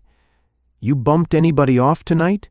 "I'd have to look at my notebook." Siebold leaned forward politely. "Would you care for a smack in the kisser?" he inquired. Finlayson held his hand out sharply. "Cut it, Ben. Cut it. Listen, Marlowe. Maybe we're going at this wrong. We're not talking about murder. Could have been legitimate. This Frisky Levon got froze off tonight on Calvello Drive in Bel Air. Out in the middle of the street. Nobody's seen or heard anything, so we kind of want to know." "All right," I growled. "What makes it my business? And keep that piano tuner out of my hair. He has a nice suit and his nails are clean, but he bears down on his shield too hard." "Nuts to you," Siebold said. "We got a funny phone call," Finlayson said, "which is where you come in. We ain't just throwing our weight around. And we want a .45. They ain't sure what kind yet." "He's smart. He threw it under the bar at Levy's," Siebold sneered. "I never had a .45, I said. "A guy who needs that much gun ought to use a pick." Finlayson scowled at me and counted his thumbs. Then he took a deep breath and suddenly went human on me. "Sure, I'm just a dumb flat heel," he said. "Anybody could pull my ears off and I wouldn't even notice it. Let's all quit horsing around and talk sense. This Frisky was found dead after a no-name phone call to West LA police. Found dead outside a big house belonging to a man named Jeter, who owns a string of investment companies. He wouldn't use a guy like Frisky for a pen wiper, so there's nothing in that. The servants didn't hear nothing, nor the servants at any of the 4 houses on the block. Frisky is lying in the street and somebody run over his foot, but what killed him was a .45 slug smack in his face. West LA ain't hardly started the routine when some guy calls up Central and says to tell Homicide if they want to know who got Frisky Levon, ask a private eye named Philip Marlowe, complete with address and everything. Then a quick hang-up. Okay, the guy on the board gives me the dope, and I don't know Frisky from a hole in my sock, but I ask identification, and sure enough they have him, and just about the time I'm looking it over the flash comes from West LA. And the description seems to check pretty close. So we get together and it's the same guy all right, and the chief of detectives has us drop around here. So we drop around. "So here you are," I said. "Will you have a drink?" "Can we search the joint if we do?" "Sure. It's a good lead, that phone call, I mean, if you put in about 6 months on it." "We already got that idea," Finlayson growled. 100 guys could have chilled this little wart, and 2-3 of them maybe could have thought it was a smart rib to pin it on you. Them 2-3 is what interests us." I shook my head. "No ideas at all, huh?" "Just for wisecracks," Siebold said. Finlayson lumbered to his feet. "Well, we gotta look around." "Maybe we had ought to have brought a search warrant," Siebold said, tickling his upper lip with the end of his tongue. "I don't have to fight this guy, do I?" I asked Finlayson. "I mean, is it all right if I leave him his gag lines and just keep my temper?" Finlayson looked at the ceiling and said dryly, "His wife left him day before yesterday. He's just trying to compensate, as the fellow says." Siebold turned white and twisted his knuckles savagely. Then he laughed shortly and got to his feet. They went at it. 10 minutes of opening and shutting drawers and looking at the backs of shelves and under seat cushions and letting the bed down and peering into the electric. Refrigerator and the garbage pail fed them up. They came back and sat down again. "Just a nut," Finlayson said wearily. "Some guy that picked your name out of the directory, maybe. Could be anything. Now I'll get that drink." "I don't drink," Siebold snarled. Finlayson crossed his hands on his stomach. "That don't mean any liquor gets poured in the flower pot, son." I got 3 drinks and put 2 of them beside Finlayson. He drank half of one of them and looked at the ceiling. "I got another killing too," he said thoughtfully. "A guy in your racket, Marlowe, a fat guy on Sunset. Name of Arbogast, ever hear of him?" "I thought he was a handwriting expert," I said. "You're talking about police business," Siebold told his partner coldly. "Sure. Police business that's already in the morning paper. This Arbogast was shot 3 times with a .22 target gun. You know any crooks that pack that kind of heat?" I held my glass tightly and took a long, slow swallow. I hadn't thought Waxnose looked dangerous enough, but you never knew. "I did," I said slowly. "A killer named Al Tessalori, but he's in Folsom. He used a Colt Woodsman." Finlayson finished the first drink, used the second in about the same time, and stood up. Siebold stood up, still mad. Finlayson opened the door. "Come on, Ben." They went out. I heard their steps along the hall, the clang of the elevator once more. A car started just below in the street and growled off into the night. "Clowns like that don't kill," I said out loud. But it looked as if they did. I waited 15 minutes before I went out again. The phone rang while I was waiting, but I didn't answer it. I drove towards the El Milano and circled around enough to make sure I wasn't followed. Chapter 6. The lobby hadn't changed any. The blue carpet still tickled my ankles while I ambled over to the desk.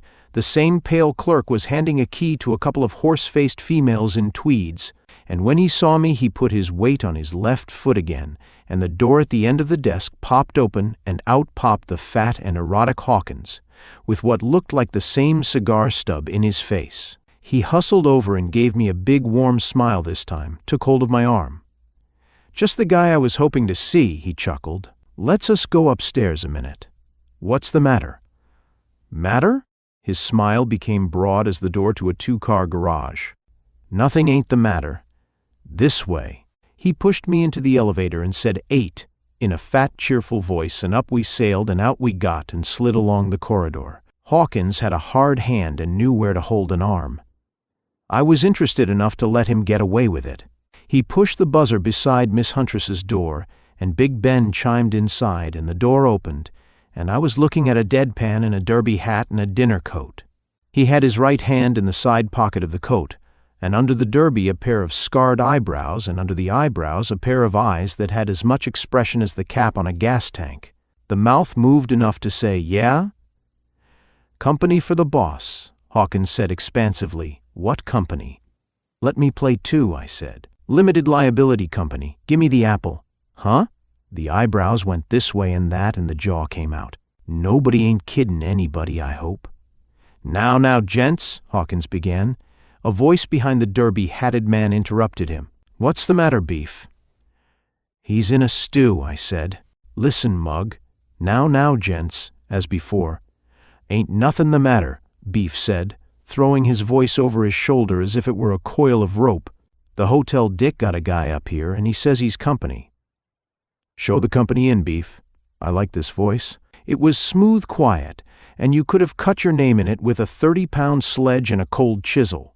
"Lift the dogs," Beef said, and stood to one side. We went in. I went first, then Hawkins, then Beef wheeled neatly behind us like a door. We went in so close together that we must have looked like a 3-decker sandwich. Miss Huntress was not in the room. The log in the fireplace had almost stopped smoldering. There was still that smell of sandalwood on the air. With it, cigarette smoke blended. A man stood at the end of the davenport, both hands in the pockets of a blue camel's hair coat with the collar high to a black snap-brim hat. A loose scarf hung outside his coat. He stood motionless, the cigarette in his mouth lisping smoke. He was tall, black-haired, suave, dangerous. He said nothing. Hawkins ambled over to him. "This is the guy I was telling you about, Mr. Estelle," the fat man burbled. "Come in earlier today and said he was from you. Kinda fooled me." "Give him a 10, Beef." The derby hat took its left hand from somewhere, and there was a bill in it. It pushed the bill at Hawkins. Hawkins took the bill, blushing. "This ain't necessary, Mr. Estelle. Thanks a lot just the same. Scram." "Huh?" Hawkins looked shocked. "You heard him," Beef said truculently. "Want your fanny out the door first, huh?" Hawkins drew himself up. "I gotta protect the tenants. You gentlemen know how it is. A man in a job like this—" "Yeah, scram," Estelle said without moving his lips. Hawkins turned and went out quickly, softly. The door clicked gently shut behind him. Beef looked back at it, then moved behind me. "See if he's rotted, Beef." The derby hat saw if I was rotted. He took the Luger and went away from me. Estelle looked casually at the Luger, back at me. His eyes held an expression of indifferent dislike. "Name's Philip Marlowe, eh? A private dick." "So what?" I said. "Somebody's going to get somebody's face pushed into somebody's floor," Beef said coldly. "Aw, keep that crap for the boiler room," I told him. "I'm sick of hard guys for this evening." I said so what, and so what is what I said. Marty Estelle looked mildly amused. "Hell, keep your shirt in. I've got to look after my friends, don't I? You know who I am." "Okay, I know what you talked to Miss Huntress about.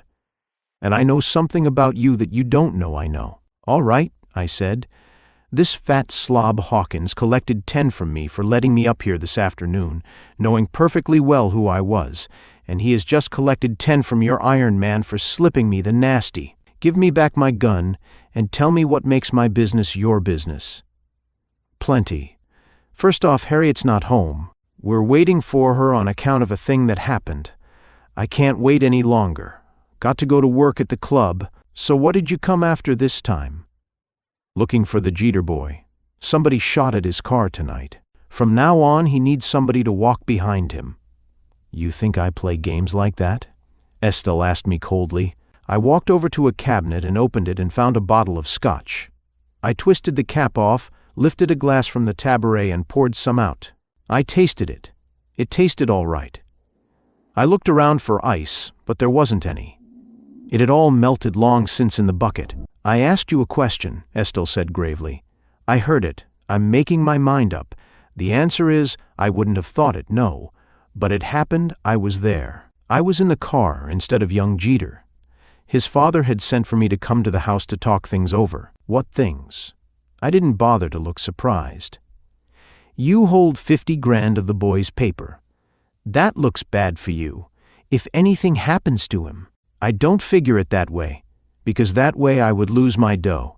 The old man won't pay, granted, but I wait a couple of years, and I collect from the kid. He gets his estate out of trust when he's 28. Right now he gets $1 grand a month, and he can't even will anything because it's still in trust. Savvy? So you wouldn't knock him off," I said, using my scotch. "But you might throw a scare into him." Estelle frowned.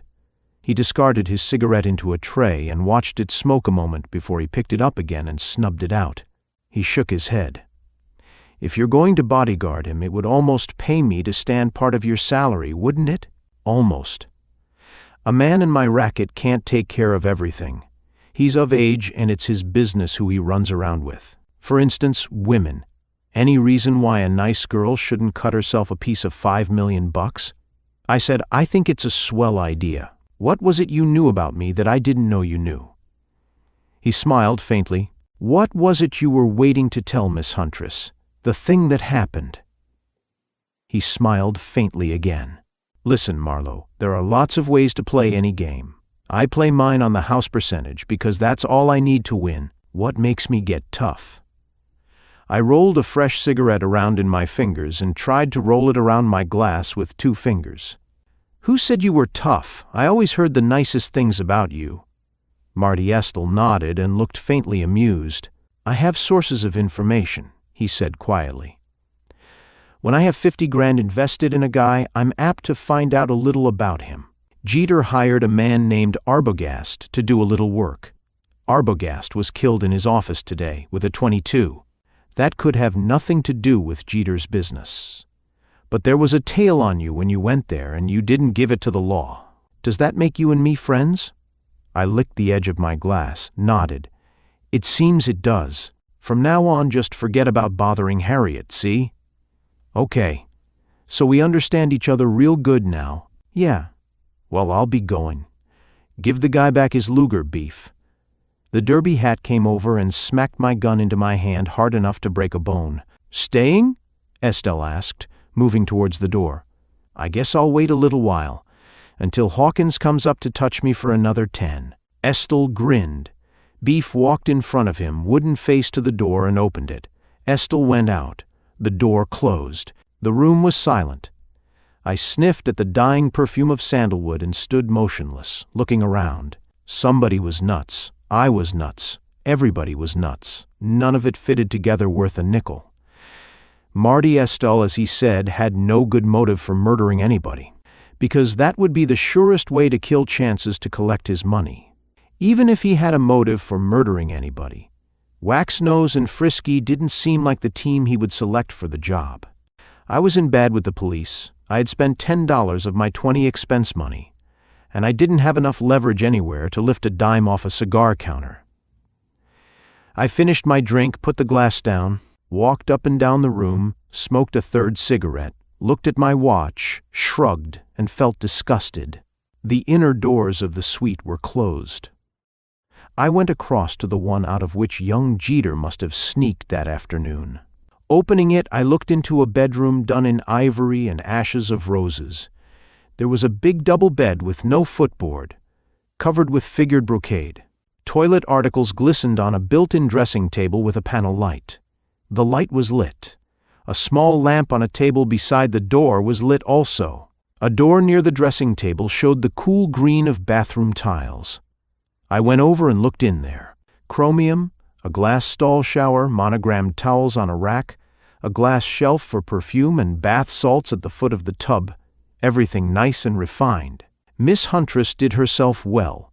I hoped she was paying her own rent. It didn't make any difference to me. I just liked it that way. I went back towards the living room, stopped in the doorway to take another pleasant look around, and noticed something I ought to have noticed the instant I stepped into the room. I noticed the sharp tang of cordite on the air, almost, but not quite gone. And then I noticed something else. The bed had been moved over until its head overlapped the edge of a closet door which was not quite closed. The weight of the bed was holding it from opening. I went over there to find out why it wanted to open. I went slowly, and about halfway there I noticed that I was holding a gun in my hand. I leaned against the closet door. It didn't move. I threw more weight against it. It still didn't move. Braced against it, I pushed the bed away with my foot, gave ground slowly. A weight pushed against me hard. I had gone back a foot or so before anything else happened. Then it happened suddenly. He came out sideways, in a sort of roll. I put some more weight back on the door and held him like that a moment, looking at him. He was still big, still blond, still dressed in rough sporty material, with scarf and open-necked shirt. But his face wasn't red anymore. I gave ground again and he rolled down the back of the door, turning a little like a swimmer in the surf, thumped the floor and lay there, almost on his back, still looking at me. Light from the bedside lamp glittered on his head. There was a scorched and soggy stain on the rough coat, about where his heart would be. So he wouldn't get that $5 million after all, and nobody would get anything, and Marty Estelle wouldn't get his 50 grand, because young Mr. Gerald was dead. I looked back into the closet where he had been. Its door hung wide open now. There were clothes on racks, feminine clothes, nice clothes. He had been backed in among them, probably with his hands in the air and a gun against his chest. And then he had been shot dead, and whoever did it hadn't been quite quick enough or quite strong enough to get the door shut, or had been scared and had just yanked the bed over against the door and left it that way. Something glittered down on the floor. I picked it up. A small automatic .25 caliber, a woman's purse gun with a beautifully engraved butt inlaid with silver and ivory. I put the gun in my pocket. That seemed a funny thing to do, too. I didn't touch him. He was as dead as John D. Arbogast and looked a whole lot deader. I left the door open and listened, walked quickly back across the room and into the living room and shut the bedroom door, smearing the knob as I did it. A lock was being tinkled at with a key. Hawkins was back again to see what delayed me. He was letting himself in with his passkey. I was pouring a drink when he came in. He came well into the room, stopped with his feet planted, and surveyed me coldly. "I seen Estelle and his boy leave," he said. "I didn't see you leave. So I come up. You gotta protect the guests," I said. "Yeah, I gotta protect the guests. You can't stay up here, pal, not without the lady of the house home. But Marty Estelle and his hard boy can." He came a little closer to me. He had a mean look in his eye. He had always had it, probably, but I noticed it more now. "You don't want to make nothing of that, do you?" he asked me. "No, every man to his own chisel. Have a drink." "That ain't your liquor." Miss Huntress gave me a bottle. "We're pals. Marty Estelle and I are pals. Everybody is pals. Don't you want to be pals? You ain't trying to kid me, are you? Have a drink and forget it." I found a glass and poured him one. He took it. "It's the job if anybody smells it on me," he said. "Uh-huh."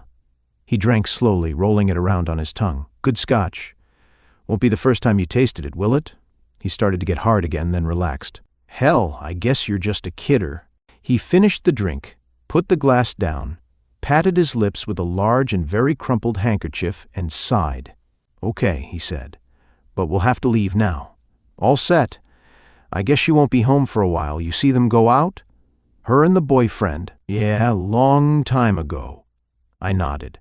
We went towards the door and Hawkins saw me out. He saw me downstairs and off the premises. But he didn't see what was in Miss Huntress's bedroom. I wondered if he would go back up. If he did, the Scotch bottle would probably stop him. I got into my car and drove off home to talk to Anna Halsey on the phone. There wasn't any case anymore for us. I parked close to the curb this time. I wasn't feeling gay anymore. I rode up in the elevator and unlocked the door and clicked the light on Wax Nose sat in my best chair, an unlit, hand-rolled brown cigarette between his fingers, his bony knees crossed, and his long woodsman resting solidly on his leg. He was smiling. It wasn't the nicest smile I ever saw. "Hi, pal," he drawled. "You still ain't had that door fixed. Kinda shut it, huh?" His voice, for all the drawl, was deadly. I shut the door, stood looking across the room at him. "So you killed my pal," he said. He stood up slowly, came across the room slowly and leaned the .22 against my throat. His smiling, thin-lipped mouth seemed as expressionless, for all its smile, as his wax-white nose. He reached quietly under my coat and took the Luger. I might as well leave it home from now on. Everybody in town seemed to be able to take it away from me. He stepped back across the room and sat down again in the chair. "Steady does it," he said almost gently. "Park the body, friend. No false moves, no moves at all. You and me are at the jumping-off place. The clock's ticking, and we're waiting to go." I sat down and stared at him. A curious bird. I moistened my dry lips. "You told me his gun had no firing pin," I said. "Yeah. He fooled me on that, the little so-and-so. And I told you to lay off the Jeter kid. That's cold now. It's Frisky I'm thinking about. Crazy, ain't it? Me bothering about a dimwit like that, packing him around with me and letting him get himself bumped off." He sighed and added simply, "He was my kid brother." "I didn't kill him," I said. He smiled a little more. He had never stopped smiling. The corners of his mouth just tucked in a little deeper. "Yeah?" He slid the safety catch off the Luger, laid it carefully on the arm of the chair at his right, and reached into his pocket. What he brought out made me as cold as an ice bucket. It was a metal tube, dark and rough-looking, about 4 inches long and drilled with a lot of small holes. He held his woodsman in his left hand and began to screw the tube casually on the end of it. "Silencer," he said. "They're the bunk, I guess you smart guys think. This one ain't the bunk, not for 3 shots, I ought to know. I made it myself." I moistened my lips again. "It'll work for 1 shot," I said. "Then it jams your action. That one looks like cast iron. It will probably blow your hand off." He smiled his waxy smile, screwed it on, slowly, lovingly, gave it a last hard turn and sat back relaxed. "Not this baby. She's packed with steel wool and that's good for 3 shots, like I said. Then you gotta repack it. And there ain't enough back pressure to jam the action on this gun. You feel good? I'd like you to feel good." "I feel swell, you sadistic son of a bitch," I said. "I'm having you lie down on the bed after a while. You won't feel nothing. I'm kind of fussy about my killings. Frisky didn't feel nothing, I guess. You got him neat. You don't see good," I sneered. "The chauffeur got him with a Smith & Wesson .44. I didn't even fire." "Uh-huh." "Okay, you don't believe me," I said. "What did you kill Arbogast for? There was nothing fussy about that killing. He was just shot at his desk 3 times with a .22 and he fell down on the floor." "What did he ever do to your filthy little brother?" He jerked the gun up, but his smile held. "You got guts," he said. "Who is this here Arbogast?" I told him. I told him slowly and carefully, in detail. I told him a lot of things. And he began in some vague way to look worried. His eyes flickered at me, away, back again, restlessly, like a hummingbird. "I don't know any party named Arbogast, pal," he said slowly. "Never heard of him, and I ain't shot any fat guys today." "You killed him," I said, "and you killed young Jeter in the girl's apartment at the El Milano. He's lying there dead right now. You're working for Marty Estelle. He's going to be awfully damn sorry about that kill. Go ahead and make it 3 in a row." His face froze. The smile went away at last. His whole face looked waxy now. He opened his mouth and breathed through it, and his breath made a restless, worrying sound. I could see the faint glitter of sweat on his forehead, and I could feel the cold from the evaporation of sweat on mine. Waxnose said very gently, "I ain't killed anybody at all, friend. Not anybody. I wasn't hired to kill people. Until Frisky stopped that slug, I didn't have no such ideas. That's straight." I tried not to stare at the metal tube on the end of the woodsman. A flame flickered at the back of his eyes, a small, weak, smoky flame. It seemed to grow larger and clearer. He looked down at the floor between his feet. I looked around at the light switch, but it was too far away. He looked up again. Very slowly he began to unscrew the silencer. He had it loose in his hand. He dropped it back into his pocket, stood up, holding the two guns, one in each hand. Then he had another idea. He sat down again, took all the shells out of the Luger quickly, and threw it on the floor after them. He came towards me softly across the room. "I guess this is your lucky day," he said. "I got to go a place and see a guy. I knew all along it was my lucky day. I've been feeling so good." He moved delicately around me to the door and opened it a foot and started through the narrow opening, smiling again. "I gotta see a guy," he said very gently, and his tongue moved along his lips. "Not yet," I said, and jumped. His gun hand was at the edge of the door, almost beyond the edge. I hit the door hard and he couldn't bring it in quickly enough. He couldn't get out of the way. I pinned him in the doorway and used all the strength I had. It was a crazy thing. He had given me a break, and all I had to do was to stand still and let him go. But I had a guy to see too, and I wanted to see him first. Waxnose leered at me. He grunted. He fought with his hand beyond the door edge. I shifted and hit his jaw with all I had. It was enough. He went limp. I hit him again. His head bounced against the wood. I heard a light thud beyond the door edge. I hit him a third time. I never hit anything any harder. I took my weight back from the door then, and he slid towards me, blank-eyed, rubber-kneed, and I caught him and twisted his empty hands behind him and let him fall. I stood over him, panting. I went to the door. His woodsman lay almost on the sill. I picked it up, dropped it into my pocket, not the pocket that held Miss Huntress's gun. He hadn't even found that there he lay on the floor. He was thin. He had no weight, but I panted just the same. In a little while his eyes flickered open and looked up at me. "Greedy guy," he whispered wearily. "Why did I ever leave St. Louis?" I snapped handcuffs on his wrists and pulled him by the shoulders into the dressing room, and tied his ankles with a piece of rope. I left him laying on his back, a little sideways, his nose as white as ever, his eyes empty now, his lips moving a little as if he were talking to himself. A funny lad, not all bad, but not so pure I had to weep over him either. I put my Luger together and left with my 3 guns. There was nobody outside the apartment house. Chapter 7. The Jeter mansion was on a 9 or 10 acre knoll, a big colonial pile with fat white columns and dormer windows and magnolias and a 4-car garage. There was a circular parking space at the top of the driveway, with 2 cars parked in it. One was the big dreadnought in which I'd ridden, and the other a canary yellow sports convertible I had seen before. I rang a bell the size of a silver dollar.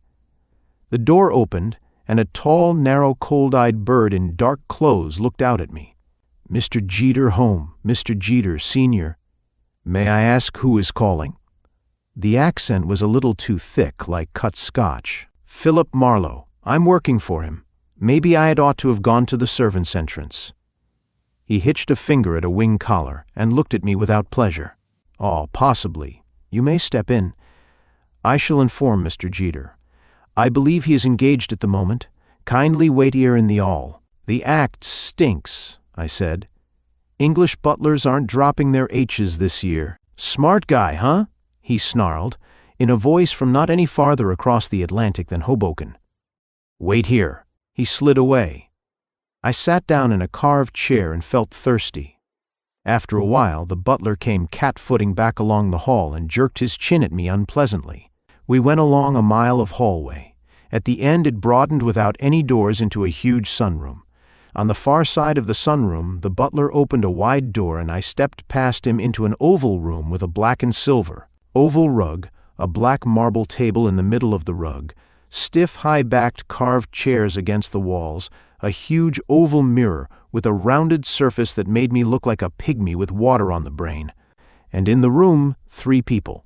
By the door opposite where I came in, George the chauffeur stood stiffly in his neat dark uniform, with his peaked cap in his hand. In the least uncomfortable of the chairs sat Miss Harriet Huntress holding a glass in which there was half a drink, and around the silver margin of the oval rug, Mr. Jeter, Sr., was trying his legs out in a brisk canter, still under wraps but mad inside. His face was red and the veins on his nose were distended. His hands were in the pockets of a velvet smoking jacket. He wore a pleated shirt with a black pearl in the bosom, a batwing black tie, and one of his patent leather Oxfords was unlaced. He whirled and yelled at the butler behind me, "Get out and keep those doors shut. And I'm not at home to anybody, understand? Nobody." The butler closed the doors. Presumably he went away. I didn't hear him go. George gave me a cool, one-sided smile, and Miss Huntress gave me a bland stare over her glass. "You made a nice comeback," she said demurely. "You took a chance leaving me alone in your apartment," I told her. "I might have sneaked some of your perfume." "Well, what do you want?" Jeter yelled at me. "A nice sort of detective you turned out to be. I put you on a confidential job and you walk right in on Miss Huntress and explain the whole thing to her. It worked, didn't it?" He stared. They all stared. "How do you know that?" he barked. "I know a nice girl when I see one. She's here telling you she had an idea she got not to like, and for you to quit worrying about it. Where's Mr. Gerald?" Old man Jeter stopped and gave me a hard, level stare. "I still regard you as incompetent," he said. "My son is missing. I'm not working for you. I'm working for Anna Halsey. Any complaints you have to make should be addressed to her. Do I pour my own drink, or do you have a flunky in a purple suit to do it? And what do you mean your son is missing?" "Should I give him the heave, sir?" George asked quietly. Jeter waved his hand at a decanter and siphon and glasses on the black marble table and started around the rug again. "Don't be silly," he snapped at George. George flushed a little, high on his cheekbones. His mouth looked tough. I mixed myself a drink and sat down with it and tasted it and asked again, "What do you mean your son is missing, Mr. Jeter?" "I'm paying you good money," he started to yell at me, still mad. "When?" He stopped dead in his canter and looked at me again. Miss Huntress laughed lightly. George scowled.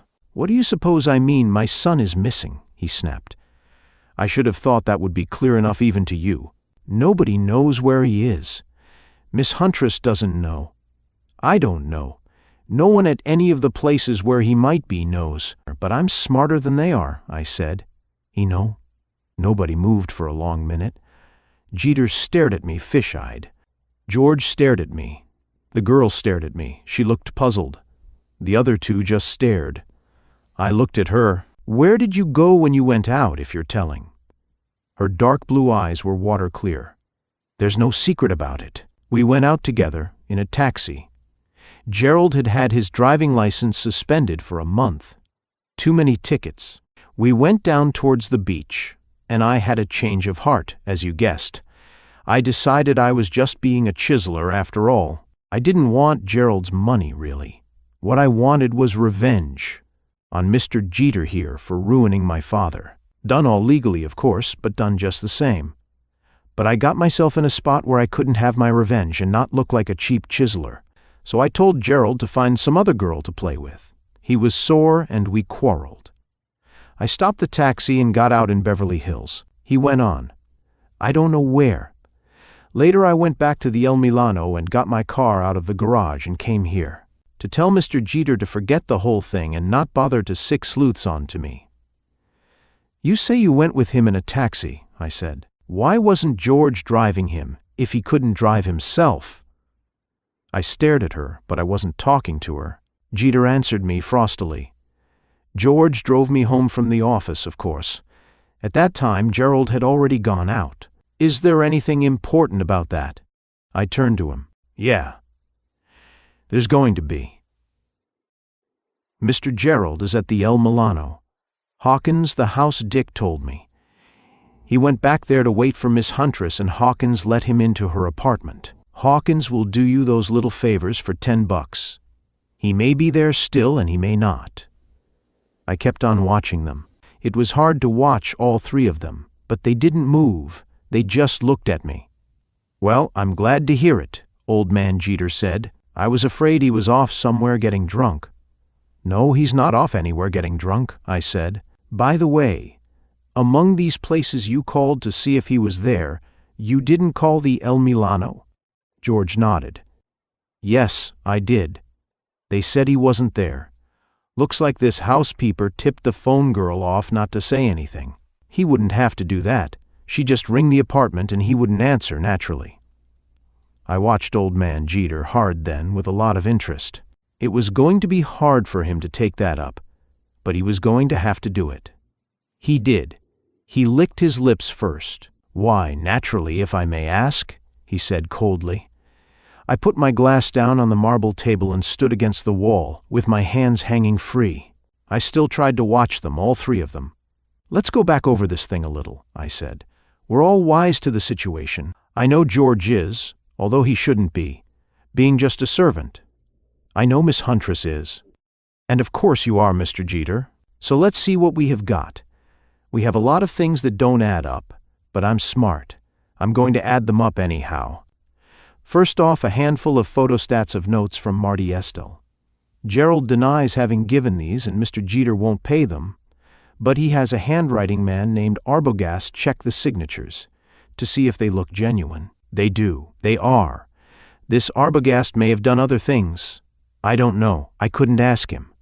When I went to see him, he was dead, shot 3 times, as I've since heard, with a .22. No, I didn't tell the police, Mr. Jeter." The tall, silver-haired man looked horribly shocked. His lean body shook like a bulrush. "Dead?" he whispered. "Murdered." I looked at George. George didn't move a muscle. I looked at the girl. She sat quietly, waiting, tight-lipped. I said, "There's only one reason to suppose his killing had anything to do with Mr. Jeter's affairs. He was shot with a .22, and there is a man in this case who wears a .22. I still had their attention, and their silence. Why he was shot, I haven't the faintest idea. He was not a dangerous man to Miss Huntress or Marty Estelle. He was too fat to get around much. My guess is he was a little too smart. He got a simple case of signature identification, and he went on from there to find out more than he should. And after he had found out more than he should, he guessed more than he ought, and maybe he even tried a little blackmail. And somebody rubbed him out this afternoon with a .22. Okay, I can stand it. I never knew him. So I went over to see Miss Huntress, and after a lot of finagling around with this itchy-handed house dick, I got to see her, and we had a chat. And then Mr. Gerald stepped neatly out of hiding and bopped me a nice one on the chin, and over I went and hit my head on a chair leg. And when I came out of that, the joint was empty, so I went on home. And home I found the man with the .22, and with him a dimwit called Frisky Levon, with bad breath and a very large gun, neither of which matters now, as he was shot dead in front of your house tonight, Mr. Jeter, shot trying to stick up your car. The cops know about that one. They came to see me about it, because the other guy, the one that packs the .22, is the little dimwit's brother, and he thought I shot dimwit and tried to put the B on me, but it didn't work. That's 2 killings. We now come to the third and most important. I went back to the El Milano because it no longer seemed a good idea for Mr. Gerald to be running around casually. He seemed to have a few enemies. It even seemed that he was supposed to be in the car this evening when Frisky Levon shot at it, but of course that was just a plant. Old Jeter drew his white eyebrows together in an expression of puzzlement. George didn't look puzzled. He didn't look anything. He was as wooden-faced as a cigar store Indian. The girl looked a little white now, a little tense. I plowed on. Back at the El Milano, I found that Hawkins had let Marty Estelle and his bodyguard into Miss Huntress's apartment to wait for her. Marty had something to tell her, that Arbogast had been killed. That made it a good idea for her to lay off young Jeter for a while, until the cops quieted down anyhow. A thoughtful guy, Marty. A much more thoughtful guy than you would suppose. For instance, he knew about Arbogast, and he knew Mr. Jeter went to Anna Halsey's office this morning. And he knew somehow, Anna might have told him herself, I wouldn't put it past her, that I was working on the case now. So he had me tailed to Arbogast's place and away, and he found out later from his cop friends that Arbogast had been murdered, and he knew I hadn't given it out. So he had me there, and that made us pals. He went away after telling me this, and once more I was left alone in Miss Huntress's apartment. But this time, for no reason at all, I poked around, and I found young Mr. Gerald in the bedroom in a closet. I stepped quickly over to the girl and reached into my pocket and took out the small, fancy .25 automatic and laid it down on her knee. Ever see this before? Her voice had a curious tight sound, but her dark blue eyes looked at me levelly. Yes, it's mine. You kept it where? In the drawer of a small table beside the bed. Sure about that? She thought. Neither of the two men stirred. George began to twitch the corner of his mouth. She shook her head suddenly, sideways. No, I have an idea now. I took it out to show somebody, because I don't know much about guns, and left it lying on the mantel in the living room. In fact, I'm almost sure I did. It was Gerald I showed it to. So he might have reached for it there if anybody tried to make a wrong play at him. She nodded, troubled. What do you mean he's in the closet? She asked in a small, quick voice. You know, everybody in this room knows what I mean. They know that I showed you that gun for a purpose. I stepped away from her and faced George and his boss. He's dead, of course. Shot through the heart, probably with this gun. It was left there with him. That's why it would be left. The old man took a step and stopped and braced himself against the table. I wasn't sure whether he had turned white or whether he had been white already. He stared stonily at the girl. He said very slowly between his teeth, You damned murderess. Couldn't it have been suicide? I sneered. He turned his head enough to look at me. I could see that the idea interested him. He half nodded. No, I said. It couldn't have been suicide. He didn't like that so well. His face congested with blood and the veins on his nose thickened. The girl touched the gun lying on her knee, then put her hand loosely around the butt. I saw her thumb slide very gently towards the safety catch. She didn't know much about guns, but she knew that much. It couldn't be suicide, I said again, very slowly. As an isolated event, maybe, but not with all the other stuff that's been happening. Arbogast, the stick-up down on Calvello Drive outside this house, the thugs planted in my apartment, the job with the .22. I reached into my pocket again and pulled out Waxnose's Woodsman.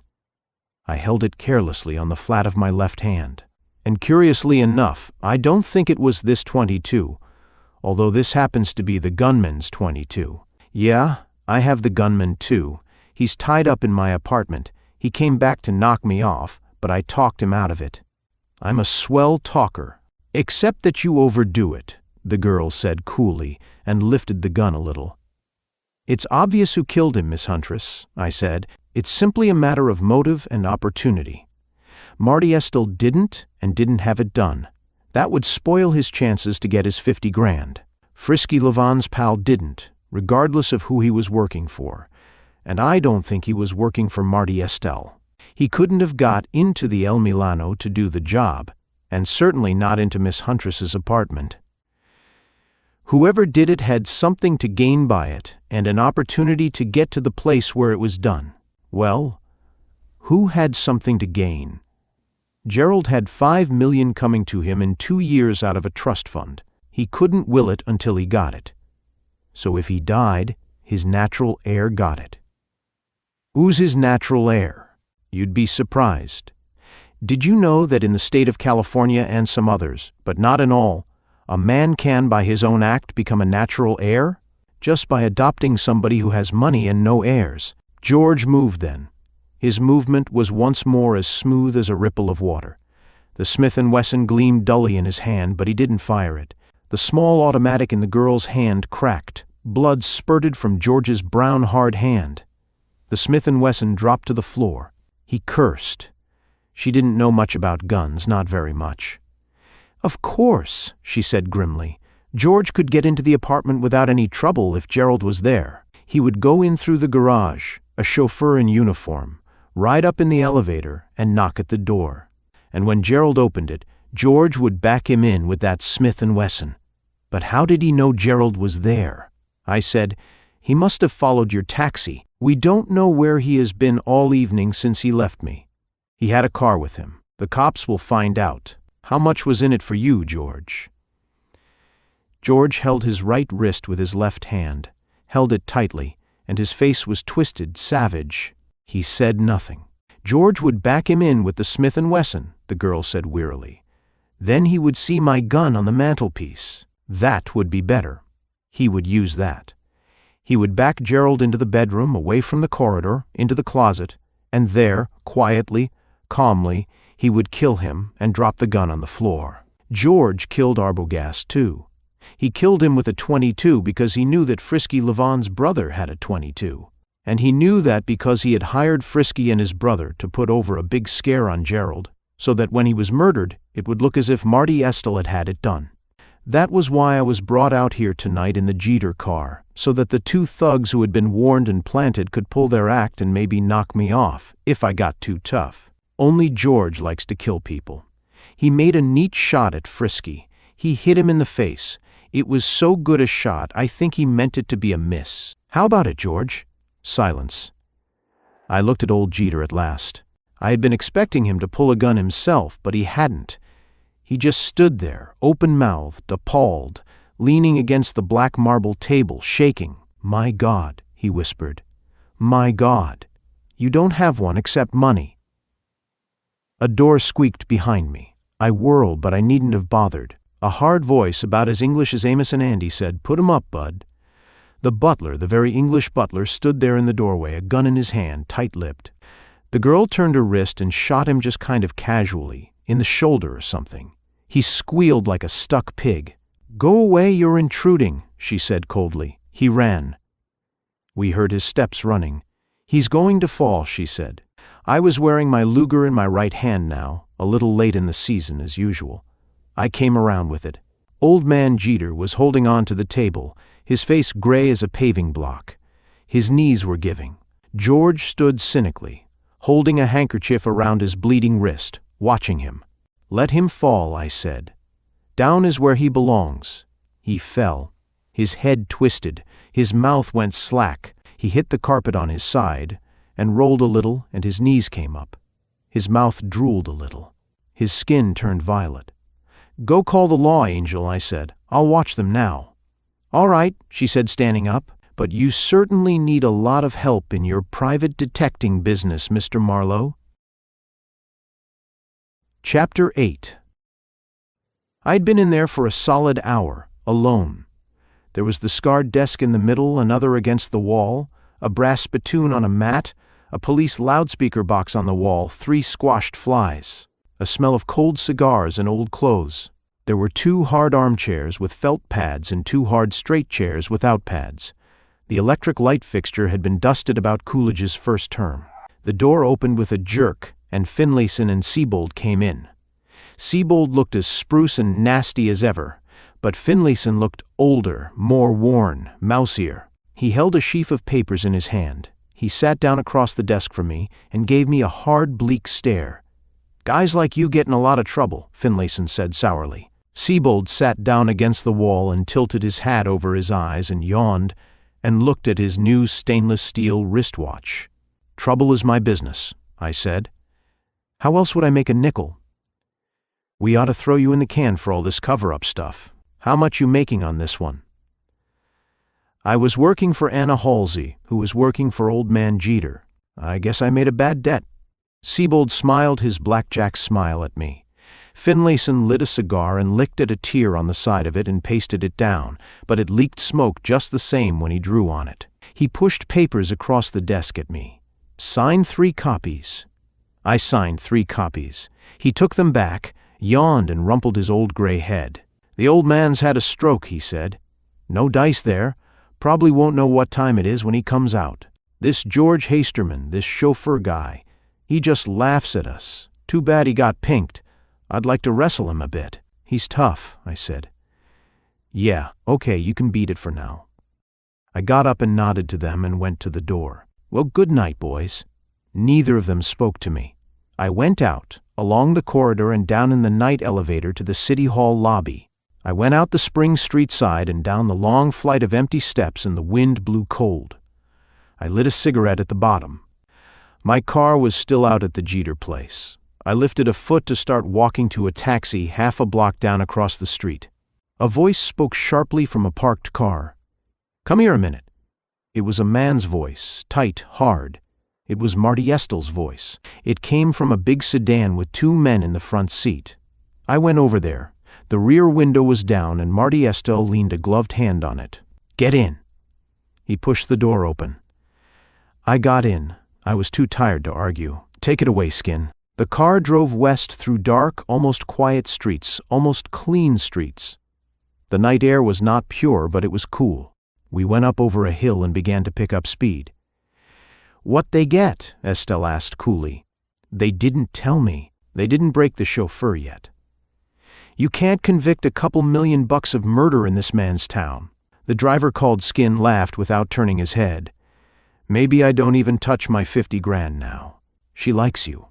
"Uh-huh. So what?" "Lay off her." "What will it get me?" "It's what it'll get you if you don't." "Yeah, sure," I said. "Go to hell, will you please? I'm tired." I shut my eyes and leaned in the corner of the car and just like that went to sleep. I can do that sometimes after a strain. A hand shaking my shoulder woke me. The car had stopped. I looked out at the front of my apartment house. "Home," Marty Estelle said. "And remember, lay off her." "Why the ride home, just to tell me that?" "She asked me to look out for you. That's why you're loose. She likes you." "I like her. See? You don't want any more trouble." "Trouble," I started to say and stopped. I was tired of that gag for that night. "Thanks for the ride, and apart from that, nuts to you." I turned away and went into the apartment house and up. The door lock was still loose, but nobody waited for me this time. They had taken Waxnose away long since. I left the door open and threw the windows up, and I was still sniffing at policemen's cigar butts when the phone rang. It was her voice, cool, a little hard, not touched by anything, almost amused. Well, she'd been through enough to make her that way, probably. "Hello, Brown Eyes. Make it home all right?" "Your pal Marty brought me home. He told me to lay off you. Thanks with all my heart if I have any, but don't call me up anymore." "A little scared, Mr. Marlowe?" "No. Wait for me to call you," I said. "Good night, Angel." "Good night, Brown Eyes." The phone clicked. I put it away and shut the door and pulled the bed down. I undressed and lay on it for a while in the cold air. Then I got up and had a drink and a shower and went to sleep. They broke George at last, but not enough. He said there had been a fight over the girl, and young Jeter had grabbed the gun off the mantel, and George had fought with him and it had gone off, all of which, of course, looked possible in the papers. They never pinned the Arbogast killing on him or on anybody. They never found the gun that did it, but it was not Waxnose's gun. Waxnose disappeared, I never heard where. They didn't touch old man Jeter, because he never came out of his stroke, except to lie on his back and have nurses and tell people how he hadn't lost a nickel in the Depression. Marty Estelle called me up 4 times to tell me to lay off Harriet Huntress. I felt kind of sorry for the poor guy. He had it bad. I went out with her twice and sat with her twice more at home drinking her scotch. It was nice, but I didn't have the money, the clothes, the time, or the manners. Then she stopped being at the El Milano, and I heard she had gone to New York. I was glad when she left, even though she didn't bother to tell me goodbye. End of Trouble Is My Business by Raymond Chandler.